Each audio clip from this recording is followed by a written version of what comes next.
Bonjour à tous et bienvenue dans cette nouvelle capsule. Donc aujourd'hui, on va continuer à discuter des macros et on va plus spécifiquement parler des boucles for next dans Excel. Donc c'est un outil super puissant qui permet de répéter automatiquement des actions plusieurs fois sans avoir à les écrire manuellement. Donc on va voir la syntaxe, on va voir un exemple pratique, puis aussi je vais vous parler d'un exemple très utile qui va nous permettre de trouver la dernière ligne d'une table pour justement maximiser l'utilisation du for. Donc, sans plus tarder, on va vers Excel et on va voir tout ça. Donc, la première chose hyper importante à comprendre, il faut évidemment comprendre les bases des macros.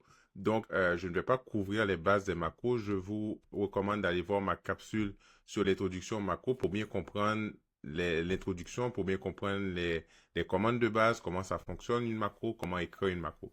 Donc, dans cette capsule, je vais vraiment me concentrer sur la boucle for.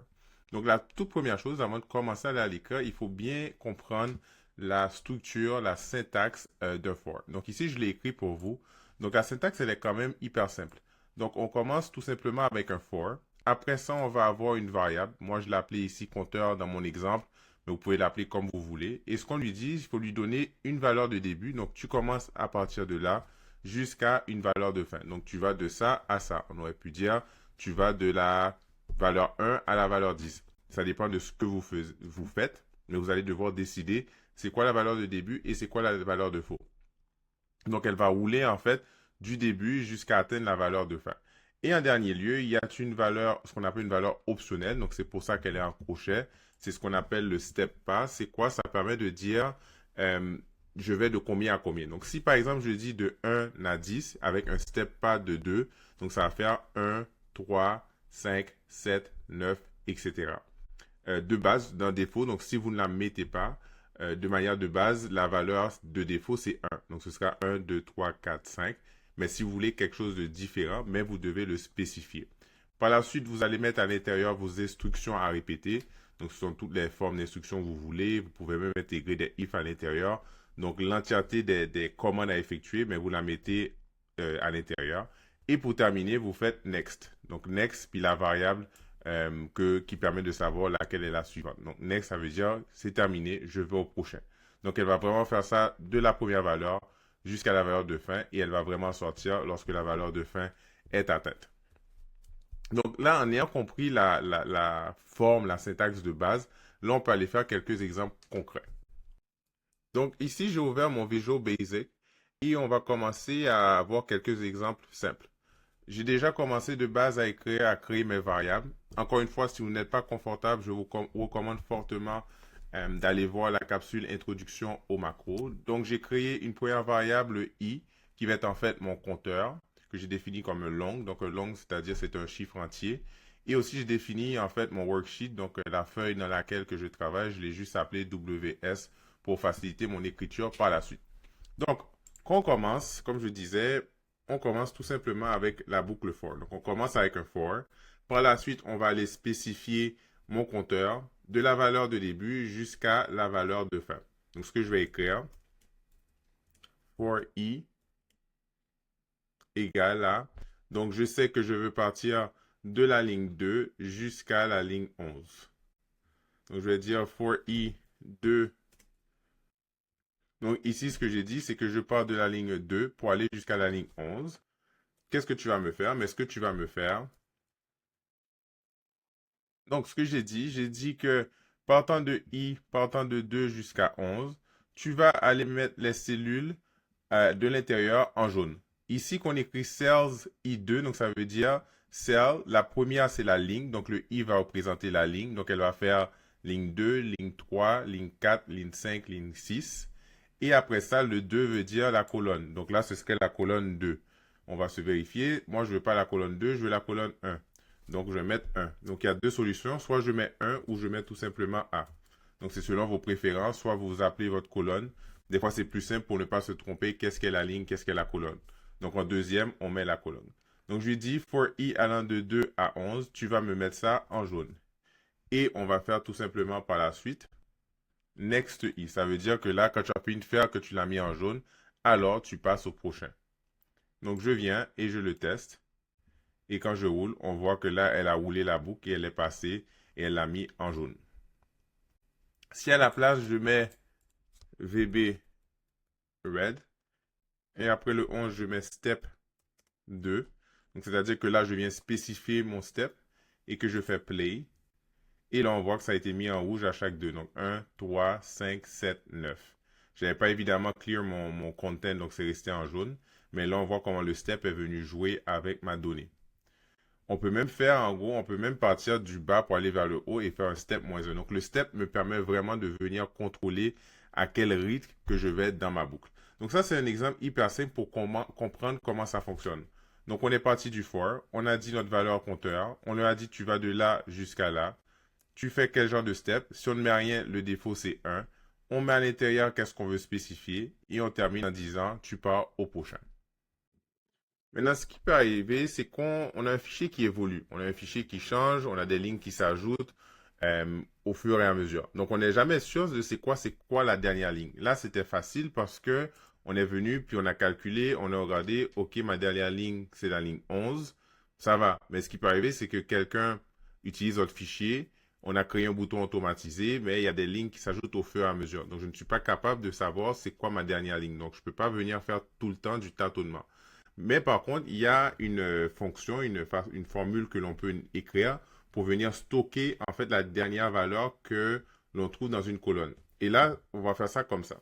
Donc, ce qu'on va faire, c'est que je vais venir rajouter une nouvelle variable. Moi, je vais l'appeler last row, mais vous pouvez l'appeler comme vous voulez. Que je vais définir as a long, ça veut dire que ça va stocker un nombre entier. Et par la suite, je vais venir la définir. Donc, ce que je vais écrire WS. WS veut dire tu vas aller dans cette feuille-là, donc dans la feuille que j'ai définie comme la feuille D1. Tu vas faire un cell. Très bien. Et ce qu'on va écrire à l'intérieur, c'est un row count. Un row count, qu'est-ce que ça va faire? Ça va venir calculer le nombre nombre de lignes, en fait, qu'on a dans notre. Donc là, en écrivant cette formule-là, donc on va venir dans la feuille WS qui stocke en fait ma feuille D1. Tu vas venir compter les lignes qui se trouvent dans la colonne numéro 1. On aurait pu dire colonne numéro 2, 3, 4. Donc moi, je veux calculer dans la colonne numéro 1. Et tu vas aller chercher le dernier chiffre qui se trouve dedans. Donc dans le last row, on va venir stocker la dernière ligne. On va vraiment venir stocker la dernière ligne. Donc même si je mets 12, 2, donc, on vient stocker la dernière ligne. Et là, c'est ce qui passe. Donc, au lieu de maintenant de venir dire 11, moi, je vais tout simplement le changer partant de 2 parce que je sais c'est quoi le début, allant jusqu'à la dernière ligne, donc le last row. Tu vas mettre à l'intérieur en rouge. Et on fait la même logique. On pèse tout simplement play. Et là, lui, il a été capable de venir trouver c'est quoi la dernière ligne avec une donnée. Donc, c'était la ligne 15. Il est venu et il a stocké. Si je viens et que je mets, par exemple, on va changer ça en green juste pour tester. Et je reroule encore une fois. Donc là, on voit que là, ma dernière ligne, c'est 19. On n'a pas changé absolument rien. On revient et on voit que là, il a été capable de trouver c'est quoi la dernière ligne. Donc cette fonction-là, cette formule que l'on a écrite ici me permet de trouver automatiquement c'est quoi la dernière ligne où il y a une information, où il y a une donnée. C'est hyper important de bien spécifier quelle colonne qu'elle va regarder parce que si on était venu, on avait dit regarde-moi la colonne B, mais elle n'aurait trouvé absolument rien. Donc dans le last row, on aurait stocké 0. Donc ça va être quelque chose de hyper utile lorsque vous utilisez le for parce que ça va nous permet de trouver hyper rapidement c'est quoi la dernière ligne. Ça nous permet de travailler avec un fichier évolutif. Donc là, pour terminer cette capsule, on va aller voir un exemple concret de comment combiner par exemple un for et un if pour faire quelque chose de vraiment intéressant. Donc ici, j'ai une petite table avec des fruits et je veux venir que on puisse écrire une macro qui va m'afficher un message box pour me dire, pour venir alerter par exemple ma commis ou la personne qui travaille, pour lui dire, mais ça, il faut aller faire du restockage. Donc, je veux vraiment créer un message box qui va comme m'alerter pour me dire que, mais il faut lâcher tel ou tel fruit parce qu'elle est en dessous du seuil qu'on a prédéfini dans l'entreprise. Donc, ça, on va aller faire une petite macro pour ça, et ça, c'est un parfait exemple de l'utilisation d'un for et d'un if. Donc, si je vais dans mon VBA, j'ai déjà commencé à écrire un peu les variables. Donc, pour faciliter, pour alléger la capsule, j'ai déjà préécrit mes variables. Donc, je crée une macro qui s'appelle démo. j'ai dit que mon WS, c'est mon worksheet de ma feuille 4. Donc, quand on regarde ma feuille ici, elle s'appelle 4. Par la suite, j'ai déterminé mon seuil. Donc, pour le moment donné, je l'ai mis à 70. On peut faire un chiffre évolutif, on peut faire plein d'affaires. Donc, moi, j'ai juste mis tout simplement un integer et je l'ai mis à 70. Et j'ai aussi créé une variable qui va me permettre d'aller chercher la dernière ligne de ma table. Donc, j'ai écrit dernière ligne. On va les calculer dans la première colonne. Donc, je vais regarder dans la colonne A. Donc, dans la colonne où est-ce qu'il y a les produits, voir c'est où le dernier endroit où il y a des produits. Comme ça, je n'ai pas à les chercher manuellement parce que c'est une liste qui peut évoluer. On peut ajouter des nouveaux produits, on peut en retirer. Donc, au lieu d'aller modifier à chaque fois manuellement, surtout que c'est un fichier qu'on va rendre disponible, on veut vraiment automatiser le plus que possible. Donc, ici, je viens chercher en gros ma dernière ligne. Donc, la dernière ligne va stocker c'est quoi la dernière ligne. Et par la suite, j'ai aussi prédéfini mon i, qui est mon compteur dans mon for. Comme ça, c'est elle qui va me permettre de rouler ma boucle. Et en dernier lieu, j'ai aussi stocké ce qu'on appelle ici les produits à commander. Donc, c'est une variable que j'ai créée pour venir stocker tous les produits à acheter. Donc, dans ma boucle for, je vais la faire varier au fur et à mesure. Je vais la faire évoluer. Donc, quand on regarde ici, produits à commander, j'ai dit que ça va être tout simplement produits à commander.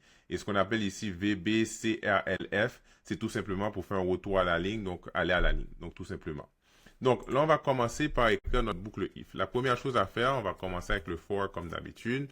On va dire i partant de 2. Pourquoi 2? Parce qu'on part de la première ligne, parce que moi, je ne veux pas regarder la ligne où est-ce qu'il y a les titres. Donc, on part de 2. Donc, partant de 2 pour aller jusqu'à la dernière ligne.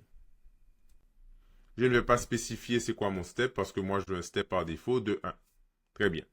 Par la suite, donc là, ce qui va arriver, c'est que je veux vérifier si le seuil est respecté.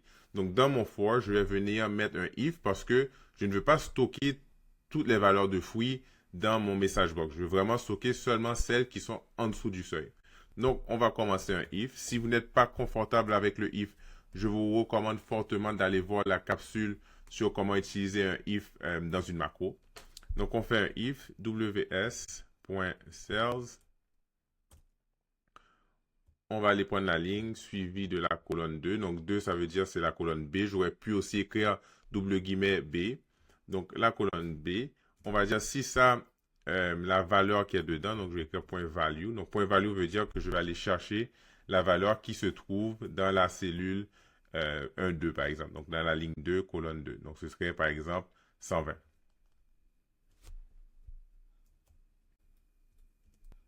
Et on veut tout simplement vérifier est-ce que c'est en dessous du seuil.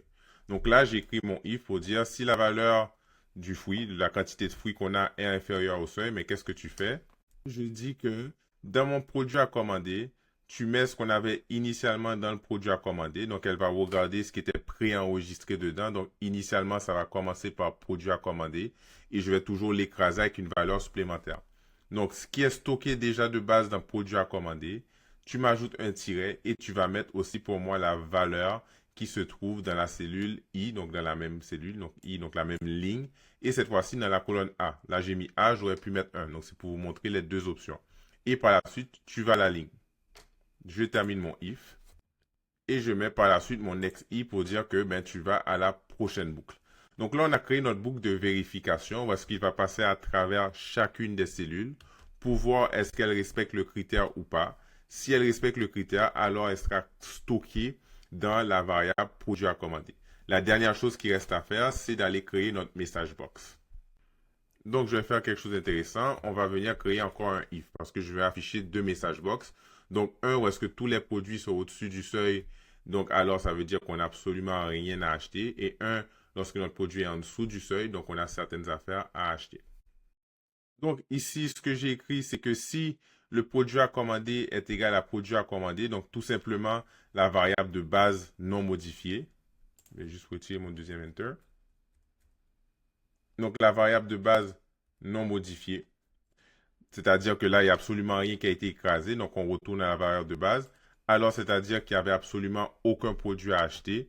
Donc, ce qu'on pourrait afficher, tout simplement, un message box qui va dire, ce que je dis ici, affiche-moi un message box qui va dire rien à acheter. On va mettre de type informatif et tu vas me mettre comme titre stock OK.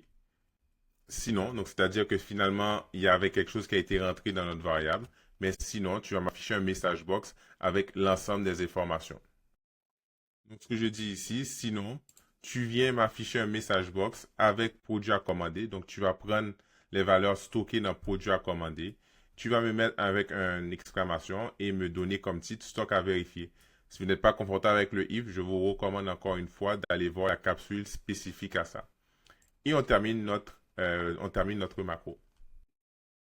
Maintenant, il ne reste plus qu'à la tester. Donc, si on vient et on pèse le bouton play, on a un résultat qui s'en vient qui me dit que je dois commander des mangues et des ananas.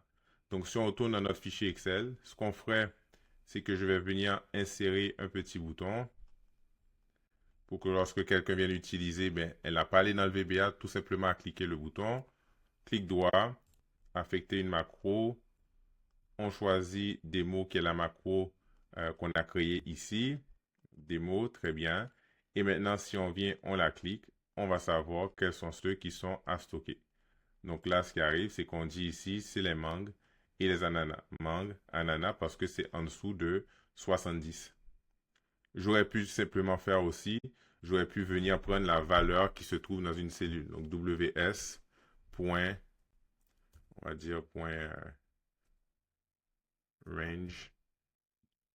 Donc là, ce que je dis, c'est que je vais stocker une valeur dans F2. On va appeler ça seuil. Comme ça, on peut même venir changer manuellement la valeur ici sans avoir entré dans la macro.